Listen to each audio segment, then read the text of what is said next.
Hi everyone, welcome back to my channel. My name is Anil and in this Vue.js 3 video tutorial we will learn about vouchers. So these are the point. First of all we will learn what are the vouchers, how we can use them, example, and at the last we will discuss some interview questions also. So first question is, what are the vouchers? So vouchers are basically the observers of your property that are continuously observing your value of your property, and they can perform some significant operation on some conditions, on some value change, or like this, right? So for example, you have a counter and you want to perform some operations when your value is reached on a 10, right? So they can easily done by the vouchers. So even these kind of things you can done with the functions also, but vouchers are the more easier than functions in that case, right? So let's see how we can do it. So first of all, I am taking a data property and I am just returning a counter here. So let's say my count value is 0 by default and I am printing it here. So let's say count. So now you can see that we got 0 here.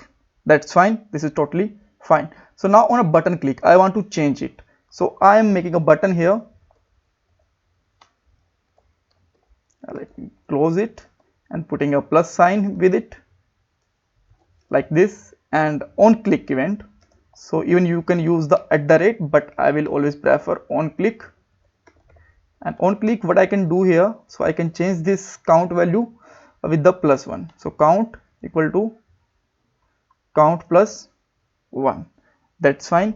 So now you can see that whenever I am clicking on it, the value is increasing. So now I need a voucher to observe its value, and whenever the value is reached more than 10, then it can just give a message that just stop counting, right? So I am just making another property, the parallel to the data, and here I can put a function, and function, keep in mind, which is your voucher, should be the same as your property name. So if your property name is count, then your function name is again count. If your property name is item, then your function name is again item. If there is some other name, then it will not gonna work. So now let's just check here if you can just get the current value of your counter here. Let's say well is, you can simply put here. So first of all, let's check this is working or not, right, without any else condition. So I'm putting here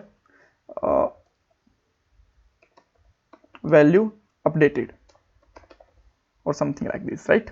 Now come back here and I get value is not defined but not is used. So I can just remove it for a moment, and whenever I'm clicking on it, now you can see that the observer is that, I mean voucher is calling as an observer, right? This is fine. So now what I want to change, check that if value is greater than 10, then we have an alert, let's say stop counting. If val is greater than 10, just simply make alert stop counting, right? Let me correct the counting spell. I basically make modes of typo, so sorry for that. All right, so here you can see that whenever this value is gone up more than 10, then it give a message that stop counting, right? And but still you can see that value is changing constantly. If you want, then you can stop it by just putting here this dot count is equal to something else value, whatever you want to change, right? So yes, now let's say we have one more a button here for decreasing this value. So let me use like this. Now again, what you get find here, whenever, okay, let me change the sign also. Now whenever I'm putting on this, again we have a stop counting but value is decreasing. So it should not be like this. Whenever we will just okay, why this is stopping? Because value is less than 10, right? So let me add some one more value, some more values like 12, like 13 and all. Every time they are showing an alert, and whenever we are decreasing these values, again they are showing the value till 10. But these should not be there as a user perspective, because we are decreasing the value, right? We are already in a decreasing manner. So we can again make a condition. If this is a we are just decreasing the value, then there should not be any alert. So we can just get the old value here also, like old, or you can just use your previous, right? And just make a condition here, and if value is greater than previous, that means we are increasing that value, that time we can show this alert, otherwise this will not gonna show. So now you will find that whenever I am just increasing this value, I have alert message like this, right?